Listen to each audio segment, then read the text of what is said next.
KTV Telugu news కి స్వాగతం. నా పేరు సుమలత. గుంటూరు జిల్లా మంగళగిరి, తాడేపల్లి, ఇప్పటం గ్రామాల్లో జనసేన నాయకుల మొక్కుబడులు కోదండరామాలయంలో పవన్ కళ్యాణ్ అధిక మెజారిటీ సాధించిన నేపథ్యంలో 1001 కొబ్బరికాయలు కొట్టి మొక్కులు తీర్చుకుంటున్న గ్రామస్తులు. హాజరైన జనసేన రాష్ట్ర ప్రధాన కార్యదర్శి బోనబోయిన శ్రీనివాస్, జిల్లా అధ్యక్షులు గాది వెంకటేశ్వరరావు, ఇన్ఛార్జి జిల్లపల్లి శ్రీనివాసరావు. అంతేకాదు పవన్ కళ్యాణ్ గారు పిఠాపురంలో నామినేషన్ వేస్తుంటే ఇక్కడి నుంచి బస్సు వేసుకొని సొంత ఖర్చులతోటి మరి వెళ్ళి ఆ నామినేషన్ ప్రక్రియని చూసి రావడానికి ఎంతో ఉత్సాహం చూపించారు. అలానే నారా లోకేష్ గారి నామినేషన్ని వారు పాల్గొనపోయినా మా చిల్లపల్లి శ్రీనివాసరావు గారి ద్వారా, అలానే తెలుగుదేశం పార్టీ వారి ద్వారా వేస్తున్న మా గ్రామం మొత్తం కదలి మరి ఈ ఇప్పటం గ్రామాన్ని ఎంతో అభివృద్ధి చేయాలి. పవన్ కళ్యాణ్ గారు ప్రతి సభలో ఇప్పటం గురించి చెప్తూనే ఉన్నారు. ఇది నా గ్రామం, ఈ గ్రామంలో గడప కూల్చినప్పుడు ప్రత్యేకంగా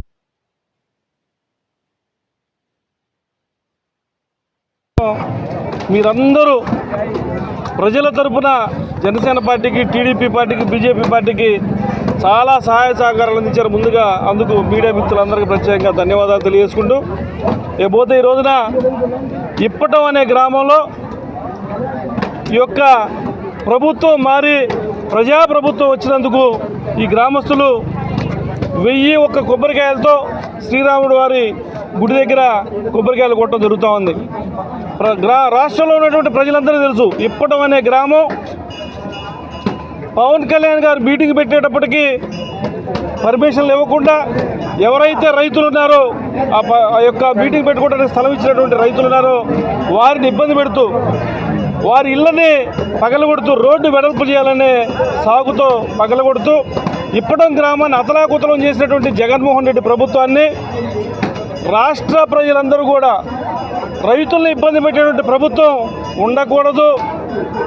ఒక పార్టీ మీటింగ్ పెట్టుకుంటా ఉంటే అభ్యంతరాలు వ్యక్తం చేసినటువంటి ప్రభుత్వం ఉండకూడదనే ఉద్దేశంతో ముందుగా ఈ యొక్క రాష్ట్ర ప్రభుత్వాన్ని, జగన్మోహన్ రెడ్డి ప్రభుత్వాన్ని మార్చాలని ఇప్పటం గ్రామం నుంచే మొదలైంది. అదే రోజున జగన్మోహన్ రెడ్డి గారు ఉండకూడదనే ఉద్దేశంతో పవన్ కళ్యాణ్ గారు ఆ మీటింగ్లో చెప్పారు, ఓటు చీలనివ్వను, ప్రభుత్వ వ్యతిరేక ఓటు చీలనివ్వను అని చెప్పిన తర్వాతనే రాష్ట్రంలో రాజకీయ పరిస్థితులు మారాయి. ఈ రోజున ప్రజాప్రభుత్వం వచ్చింది. ఎక్కడా కూడా ప్రజలకు అనుకూలమైనటువంటి తీర్మానాలు ఉంటాయి. ప్రజల చేత ఏదైతే గ్రామంలో కానివ్వండి, పట్టణాల్లో కానివ్వండి, ఏదైతే ప్రజలు కోరుకుంటారో అటువంటి వ్యవస్థ నడుస్తూ ఉంటుంది. రాక్షస ప్రభుత్వాన్ని పారద్రోలి ప్రజాప్రభుత్వాన్ని తీసుకొచ్చినందుకు ముఖ్యంగా రాష్ట్రంలో ఉన్నటువంటి 5 కోట్ల ప్రజలందరూ కూడా మా పార్టీ తరఫున, పవన్ కళ్యాణ్ గారి తరఫున అందరికీ కూడా ధన్యవాదాలు తెలియజేసుకుంటూ, రాబోయే రోజుల్లో వైసీపీ వారున్న గ్రామాల్లో కూడా మేము అభివృద్ధి చేయడానికి సిద్ధంగా ఉన్నాం.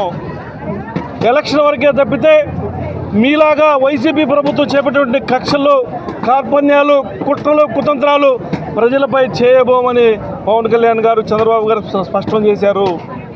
ప్రజాప్రభుత్వం నడుస్తుంది. ఈ ప్రభుత్వం రాబోయే 25 సంవత్సరాల పాటు ఈ ప్రజలందరికీ తోడుగా ఈ ప్రభుత్వం ఉంటుంది.